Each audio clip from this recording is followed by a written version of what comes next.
Dear students, welcome to Bluepin Online. Shall we begin? Please use headset, pen and paper to take notes. Here you go. Please let's know your feedback after class. To another important topic, fluorides. Fluoride is the electronegative and reactive of all elements, and thus in nature is rarely found in its elemental state. The word fluorine is derived from Latin fluo, which means to flow.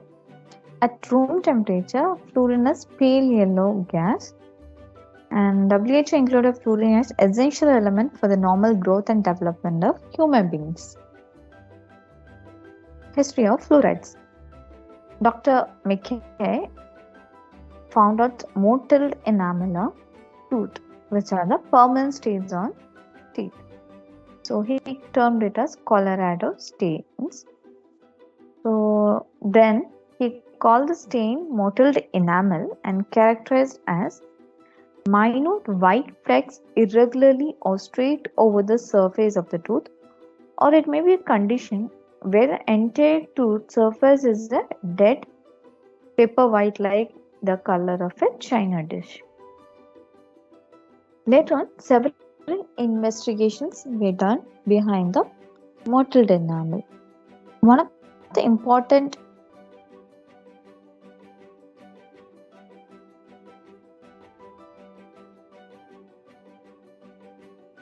study is a shoelace. So he did a full-time research on mottled enamel. So his first task was to find the extent of geographical distribution of the mottled enamel in USA. For this, he sent a questionnaire to secretary of every local and state dental society. So he conducted survey among 22 cities in 10 states of USA on total population of 5,800 children. So from his survey, he observed certain matters. So this includes a higher concentration of fluoride in water is directly related to the severity of enamel mottling. Enamel mottling was widespread in areas with water having fluoride content of 3 ppm. Mottling with discrete pitting of enamel was noticed at fluoride levels of 4 ppm. ppm means parts per million. Mottling was less in case of fluoride levels of 2.5 ppm to 3 ppm with a dull chalky appearance. No mottling or any other enamel changes were observed in areas with water containing 1 ppm fluoride. In 1934, Friendly H. Dean introduced a mottling index, which is known as Dean's index for fluorosis. So, classical study by Dean in 1941 proved that individuals continuously living in a fluoride-rich area had less caries as compared to the individuals who had lived in the same areas during the calcification of teeth but had shifted to non-fluoride areas later. So please note here, fluoride-rich area had less caries. So there are several other landmark studies. These are important. So there are several landmark studies based on fluoride.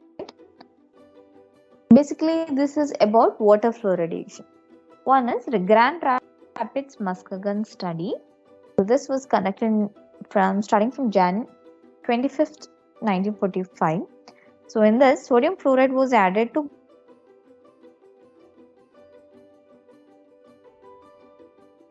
Grand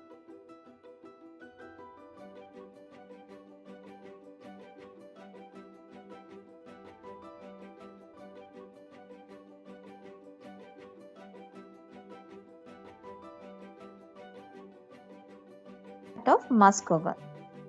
Newburgh-Kingston study. So in this study, sodium fluoride was added to drinking water of Newburgh on the Hudson River. Kingston town was controlled. After 10 years of fluoridation, it was reported that DMF rate had fallen from 23 to 13%, confirming the caries inhibitory property of 1 ppm fluoride in drinking water. Evanston Oak Park study. It's a fluoridation experiment begun in Evanston Oak acted as a control term. After 14 years of fluoridation, there was a reduction of 49% in the DMF values. Evanston Oak study presented the most detailed data of all the fluoridation studies. Brantford-Sarnia Stratford study. In Canada, a project was undertaken in Brantford where fluoride was added to water supply. The community of Sarnia was established as a control town. Then what is Stratford? It is a place which has got natural fluoride in drinking water, which had a ppm 1.3 ppm. This it acted as auxiliary control. After 17 years of fluoridation in Brantford, KD's experience was similar to that occurring in natural fluoride area of Stratford, and there was 55% lower than in the control town. Columbic study. In March 1953, the drinking water in Neet was fluoridated to a level of 1.1 ppm. Columbic with water fluoride level of 0.1 ppm was the control. After 13 years of fluoridation, the number of anatomical sites of teeth affected by dental caries was 58% lower in Neet than in Columbic. So all these 5 studies, you have to remember all these 5 studies. The question can come as landmark studies on water fluoridation. So if such a question comes, you can write about all these 5 studies. So what is the optimal water fluoride concentration? From the previous slides, we came to know that when there is increase in ppm or increase in fluoride content, there is reduction in caries, but it's not beneficial to human beings. And if there is decrease in fluoride content, that also affects caries. So basically, there must be a range of fluoride which must be consumed. So in cold climate area, the recommended fluoride level is as high as 1.2 ppm, while in extremely hot climate, a level of above 0.7 ppm is recommended. So wherever there is cold climate, the ppm is higher. It's because they consume less water. In hot climate areas, the people consume more of water, so less concentration of fluoride is recommended. So this is the reason behind such variation. So basically the range is between 0.7 ppm to 1.2 ppm. In moderate climates, this optimum fluoride level has been shown to be 1 ppm. One of the equation was developed by Gallagher and Vermilion. So that is how much must be the concentration of fluoride is given by 0.34 divided by E. E is a minus 0.038 plus 0.0062 into temperature of the area in degree Fahrenheit. Where are fluorides present? It is present in air in gaseous form. Then dust of fluoride containing soil, gaseous dentistry called smoke and volcanic emulsion. In plants also it is present, especially in tea leaves, which has got the mode of fluoride content around 70 to 375 ppm. It's also contained in vegetables and fruits. In animal products also it is contained. So it's higher in chicken. Contamination from bone and cartilage fragments can result in higher fluoride content. Then fish products also it is present, and dried seafoods also fluoride rich. How much must be the total daily intake of fluoride? According to National Research Council, the safe and adequate fluoride content is 4 mg per day in adults and 0.05 to 0.0 mg per day in children. In tooth, surface enamel has got 500 to 4000.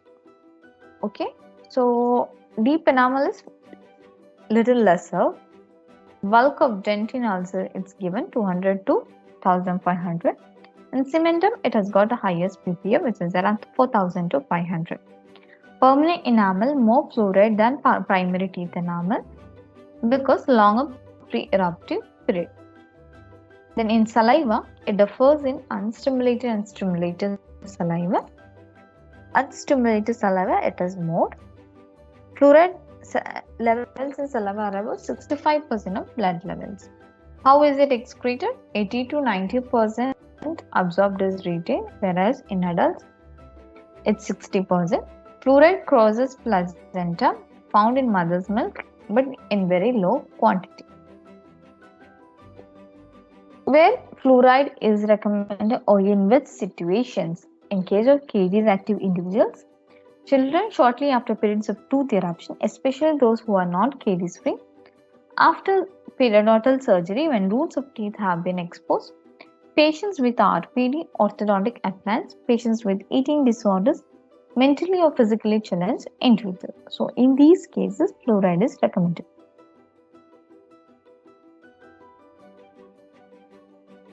But what effect a fluoride can cause? It has got pre-eruptive effect and post-eruptive. That is, before the eruption of tooth, it can cause deposits during formation of enamel starting in DHA. It gets incorporated in crystals during mineralization. So new crystals like fluorapatite will be formed, which is less soluble than hydroxyapatite, thus resulting in shallower grooves and less fissures. Post-eruptive, that is after the eruption of the tooth, fluoride benefits from topical application only. Uptake most rapid on enamel surface during first 2 years after eruption. Topical application results in forming fluhydroxyapatite. The mature enamel reacts with fluoride to primarily form calcium fluoride. On demineralization, calcium fluoride dissolves first, then hydroxyapatite, then fluhydroxyapatite. Coming to the mechanism of action of fluorides in caries. So you have to know about mechanism of action. So if the question asks for topical or systemic fluoride, you can write all these mechanism of action. So it increases enamel resistance, reduction in enamel solubility, increase the rate of post-eruptive maturation, remineralization, interfere with plaque maturation and modification of tooth morphology. So one by one, how does it affect the tooth morphology? Once we already told in case of pre-eruptive stage, it helps in forming shallow fissures. That is, fluoride gets incorporated in tissue fluid-filled sac which surrounds the developing tooth. It then enters the developing enamel. Highest concentration of fluoride is in crown enamel located at or near the tooth surface. So it results in crust tips which are smaller if fluoride is present during tooth development. So this gives rise to a self-cleansing appearance also, and shallower fissures and fewer carious lesions in molars. So this is one of the mechanism of action of fluoride. Then it can result in reduction in enamel solubility. Dental caries involves dissolution of enamel by acids from bacterial plaque, and that dissolution is inhibited by the presence of fluorides. Dissolution of enamel during caries attack occurs when enamel is exposed to a pH of 5 or lower than that. This occurs beneath the bacterial plaque. The concentration of calcium and phosphate thus increase. When plaques stop producing acid, pH rises and dissolved minerals get precipitated.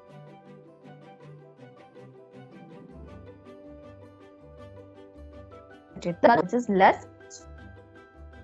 So how it makes less soluble and less prone to caries? Hydroxyapatite is basically composed of calcium and phosphate in hydroxylapatite. Hydroxylane. So in this figure you can see there is calcium. Okay. This is the hydroxide. Here the hydroxide. This is the structure. So there will be replacement of hydroxyl ions with fluoride ions forming fluorapatite. See here, this hydroxyl ion will be replaced by fluorapatite. Fluoride forming fluorapatite. So under the influence of fluoride, crystals are formed with fewer imperfections, thus stabilizing the lattice and presenting a smaller surface area. Enamel which mineralizes arises under the influence of fluoride has a low carbonate content. In early caries lesion, 1 ppm can remineralize. Another mechanism of action is post-eruptive maturation.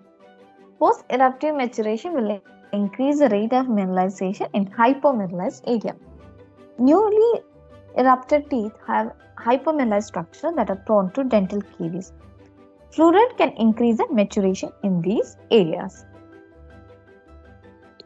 At the time of tooth eruption, enamel is not completely calcified and undergo a post-eruptive period about 2 years in length, during which enamel calcification continues. Presence of fluoride will enhance precipitation of mineral. Fluoride as well as other elements continue to accumulate in the most superficial portion of the enamel. Highest concentration of fluoride occurs at the outermost position of enamel surface. So that is why outermost tooth structure, which is enamel, has got more of fluoride content than deeper enamel. Effect of fluoride on enamel remineralization. Remineralization is the deposition of mineral in previously damaged area of tooth. In oral cavity, calcium and phosphate come from two sources, which include saliva and tooth, which is dissolved during demineralization. Remineralization by accelerating growth of enamel crystals that have demineralized. So basically, enamel crystal, which consists of carbonated hydroxyapatite, on exposure to acid gets partly dissolved and result in the release of calcium, phosphate and fluoride. See, it results in the release of calcium and phosphate. Fluoride is already present in the saliva. So calcium, phosphate and along with the fluoride, it will result in the formation of fluorapatite. So fluorapatite like coating is formed on the crystal. So here on acid exposure, it can result in demineralization, releasing in calcium and phosphate. Along with fluoride, it results in remineralization with the help of fluorapatite like crystal. This is how the mechanism of action in remineralization. Then it can interfere with plaque microorganisms. So we know that the dental caries mainly occur due to the plaque formation.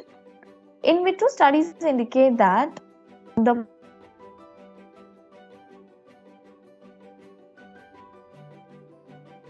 enzyme and bacterial phosphatase. So bacteria. Studies were done on Streptococcus mutans. It was said that if the pH of a medium containing fluoride falls, some fluoride ions are converted into non-ionized hydrofluoride molecule which diffuses into cell walls. So basically, the fluoride has got antimicrobial activity. So once it can diffuse into the cell, when hydrofluoride reaches higher pH, inside the cell, it ionizes again into hydrogen radical and fluoride ion, which has got three consequences. It can lower the concentration of hydrofluoride in the cell by diffusing more into cell. This increases the intracellular concentration of fluoride ions, which is an active enzyme inhibitor.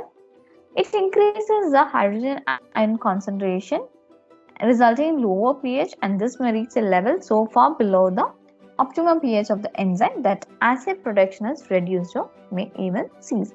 So this is how it can help in inhibition of the caries and by interfering with the plaque microorganisms.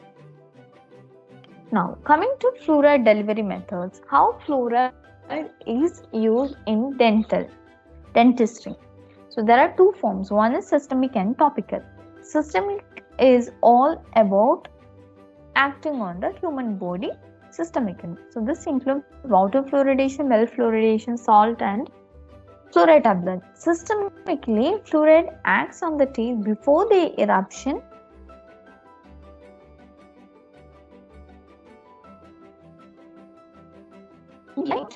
in this tissue more resistant to the caries. Thus, this also tells about how the fluoride mechanism of action. It gets incorporated into the crystal structure. So this basically occurs when fluoride is consumed systemically.